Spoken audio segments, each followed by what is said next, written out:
الحمد لله رب العالمين والصلاة والسلام على رسوله الكريم أما بعد أعوذ بالله من الشيطان الرجيم بسم الله الرحمن الرحيم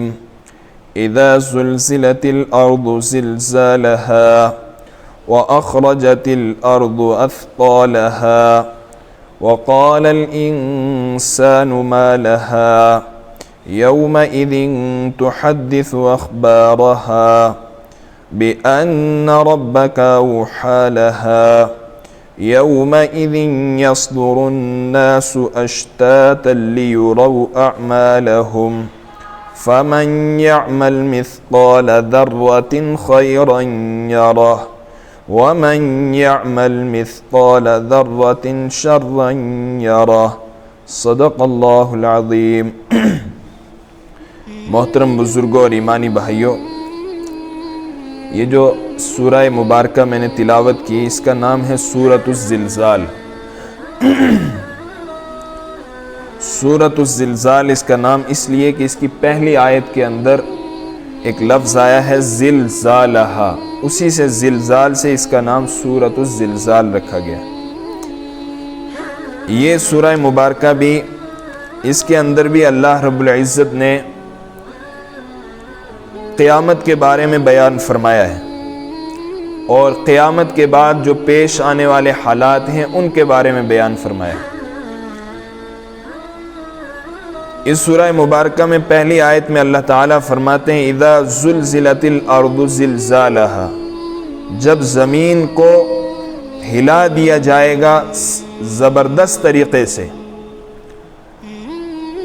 اصل میں دو مرتبہ حضرت اسرافیل علیہ السلام سور پھونکیں گے۔ انہی دو مرتبہ پھونکنے میں سے ایک کو کہتے ہیں نفخہ اولا اور دوسرے کو کہتے ہیں نفخہ ثانیہ۔ اور پھر قرآن مقدس میں اللہ رب العزت نفخہ اولا کے بارے میں فرماتے ہیں، سور پھونکی جائے گی، اس کے بارے میں فرماتے ہیں فَصَعِقَ مَنْ فِي السَّمَاوَاتِ وَمَنْ فِي الْأَرْضِ إِلَّا مَا شَاءَ اللَّهُ۔ اللہ رب العزت فرماتے ہیں کہ جو کچھ زمین و آسمان میں ہوگا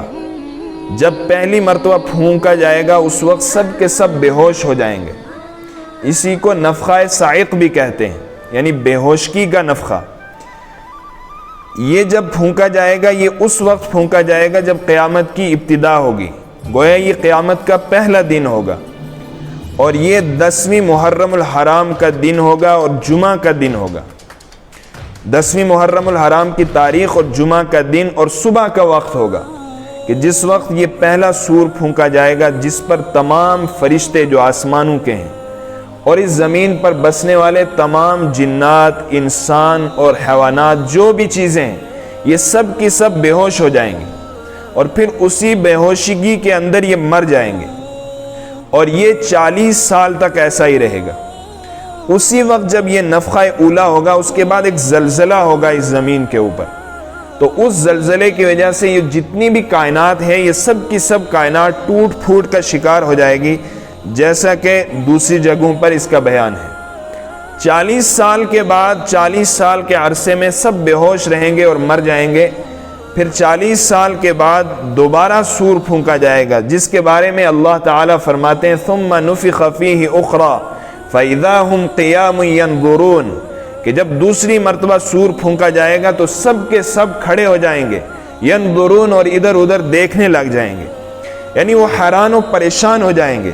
اور پھر اس سور کے بعد جو ہے اس وقت بھی ایک زلزلہ ہوگا، پھر اس کے بعد کیا ہوگا، تمام کے تمام انسان جو مر چکے تھے، تمام کی تمام چیزیں جو مر چکی تھیں، گل چکی تھیں، وہ سب زندہ ہو جائیں گے۔ تو اسی کو اللہ رب العزت فرماتے ہیں اذا زلزلت الارض زلزالہا، کہ جب زمین کو ہلایا جائے گا زبردست طریقے سے، وَأَخْرَجَتِ الْأَرْضُ أَثْقَالَهَا، اور زمین اپنے بوجھ کو نکال دے گی۔ کیا مطلب نکالنے کا؟ اس زمین کے اندر جو مردے مدفون ہیں یا اسی طریقے جو اس زمین کے اندر خزانے موجود ہیں، سونا ہے، چاندی ہے اور قسم قسم کے قیمتی قسم کے جو معدنیات ہیں وہ اس زمین کے اندر موجود ہیں، تو یہ زمین سب کی سب چیزوں کو ایک دم باہر پھینک دے گی، اگل دے گی۔ چنانچہ حدیث پاک میں آتا ہے کہ ایک شخص جس نے صرف مال کی خاطر ایک دوسرے شخص کو قتل کر دیا ہوگا، جب وہ دیکھے گا کہ آج قیامت کے دن زمین نے سب کچھ باہر نکال دیا اور بڑی بڑی چٹانوں کی شکل میں سونا نکل کے باہر آ گیا ہے، تو وہ کہے گا ہائے میں نے اس مال کے لیے ایک شخص کو ناحق قتل کر کے ایک بڑا گناہ اپنے سر پر لے لیا۔ اسی طریقے سے وہ شخص کہ جس نے مال کی خاطر اپنے رشتہ داروں کے حقوق ضائع کر دیے، ان کے اوپر ظلم کیا، ان کے ساتھ قطع تعلقی کی، قطع رحمی کی، تو وہ بھی جب مال کو دیکھے گا وہ کہے گا ہائے میں نے اس مال کی وجہ سے اپنے رشتہ داروں سے تعلق توڑ دیا، کتنا بڑا گناہ کیا میں نے۔ اور وہ چور جس نے مال کی وجہ سے اپنے ہاتھ کٹوا لیے تھے، وہ جب دیکھے گا کہ زمین نے سونا باہر پھینک دیا ہے، تو وہ اس وقت وہ بھی کہے گا کہ ہائے میں نے اس مال کے لیے اپنے ہاتھ کٹوا دیے تھے۔ تو اسی کو اللہ تعالیٰ فرماتے ہیں وَأَخْرَجَتِ الْأَرْضُ أَثْقَالَهَا، زمین اپنے بوجھ کو باہر پھینک دے گی، یعنی یہ جتنے مردے ہیں یہ سب نکل کے باہر آ جائیں گے، اور جو خزانے ہیں وہ بھی نکل کے باہر آ جائیں گے۔ اور دوسری چیز، ان خزانوں کو کیوں اللہ تعالیٰ باہر پھینکیں گے، اس کی کیا حکمت ہوگی؟ اس کی حکمت یہ ہوگی تاکہ انسان جو دنیا کے اندر ہر وقت مال کی محبت کے اندر گرفتار رہتا تھا، وہ دیکھ لے کہ اس مال کی کوئی اوقات نہیں ہے، بیکار چیز ہے، اور اس کو اس کی حیثیت کا پتہ چل جائے۔ وقال الانسان ما لها، اور اس وقت انسان کہے گا ما لها، اس زمین کو کیا ہو گیا کہ یہ جو سب کچھ باہر پھینکے جا رہی ہے۔ یومئذ تحدث اخبارها، اس دن زمین اپنی خبروں کو بیان کرے گی، تحدث بیان کرے گی، اخبارها اچھی اور بری خبروں کو۔ یعنی اس کی مثال یوں سمجھیں کہ زمین گویا کہ ٹیپ ریکارڈر ہے، جس طریقے سے موبائل کے اندر ہم ریکارڈنگ کرتے ہیں اور ریکارڈنگ کرنے کے بعد اس کو سیو کر لیتے ہیں، اور پھر جب ہمیں ضرورت ہوتی ہے اس کو ہم چلاتے ہیں تو وہ موبائل سے سب چیزیں نکلتی ہوئی باہر آتی ہیں، ہم سنتے ہیں۔ اسی طریقے سے یہ زمین جو کچھ ہم کر رہے ہیں، مثال کے طور پر ہم اس پر کوئی نیکی کر رہے ہیں وہ بھی ریکارڈ ہو رہی ہے، ہم کوئی گناہ کر رہے ہیں اس کے اوپر وہ بھی ریکارڈ ہو رہا ہے۔ اور جس وقت اس وقت کیوں نہیں یہ بیان کر رہی، ہم اس وقت بھی تو کر رہے ہیں، اس وقت کیوں نہیں یہ زمین کر رہی؟ تو اس وقت جو اس زمین کا مالک ہے یا اس ٹیپ ریکارڈ کا مالک ہے، اس کو حکم نہیں ہے،